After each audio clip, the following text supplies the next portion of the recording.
Liness is the lowly fourth daughter of the queen and always getting in the way.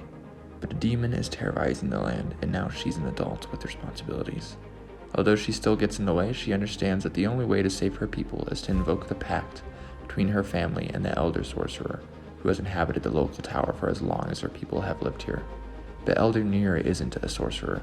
He is forbidden to help, and his knowledge of science tells him that the threat cannot possibly be a demon. Hello and welcome to Liam's Lyceum. I am your host, Liam, aka Himvar, and today I'll be doing a spoiler-free review of Adrian Tchaikovsky's Elder Race.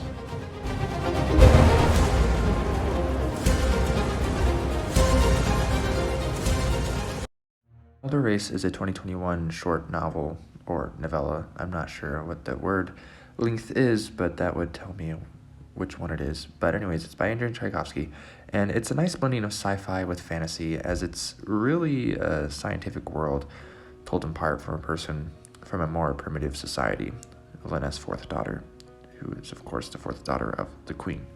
And there's also Elder Nier, who is an anthropologist originally from Earth, though he is viewed as a sorcerer by the locals, and he is not really just some hedge wizard.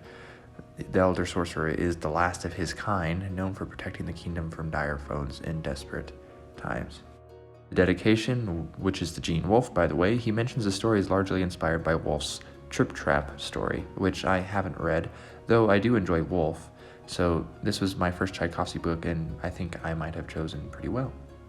So anyway, Liness sets out to get aid from Nier, who is actually forbidden to help. While the first chapter is from Liness in third person, the second is from Nier and is in first person, which was kind of an odd twist of things, but worked pretty well.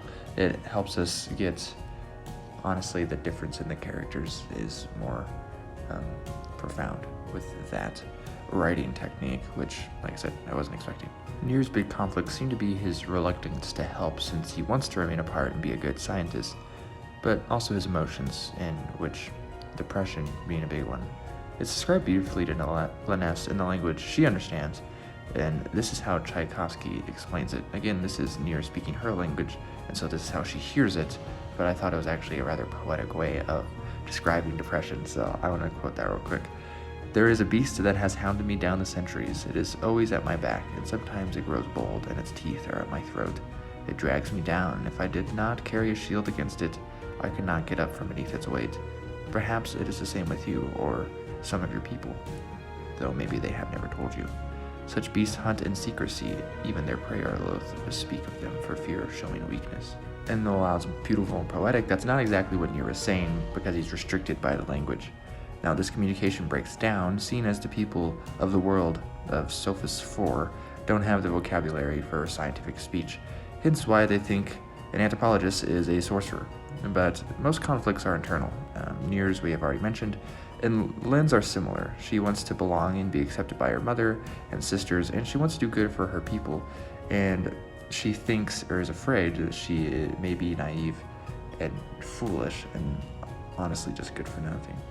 Of course, there is the conflict of the demon of sorts, but I always felt like that was actually kind of the backdrop, since the conflict is from point A to B to C, right? It shows up near the end. We know about it since the beginning. We learn a little bit more about it. It's still rather mysterious, but like I said, I think the big focus of this book is the internal conflicts. And honestly, while these characters are definitely not flat characters, they are rather static, in my opinion. They're not completely static, but I don't know. It's just something about the characters didn't seem like they were as developed in the end from where they were at the beginning, I feel like, that they could have been. Now, you could disagree with me on that. Feel free to do. And then, honestly, I don't think a sequel would be a bad idea, though it really isn't necessary. Though it was still interesting enough with the world building that I'd like to know more. I don't know, it also gave me the vibe that I probably wouldn't see any more of it. And this story heavily leans into Clarke's third law, which is that a sufficiently advanced technology is indistinguishable from magic. And Nier recognizes it as tech, of course, but the natives see it as magic. And then, while I haven't read Trip Trap, I have read Tom Shippey's King Dragon, which I felt was somewhat similar. I did enjoy Elder Race, and I'm looking forward to more from Tchaikovsky. Like I've mentioned, this is my first time reading anything by him.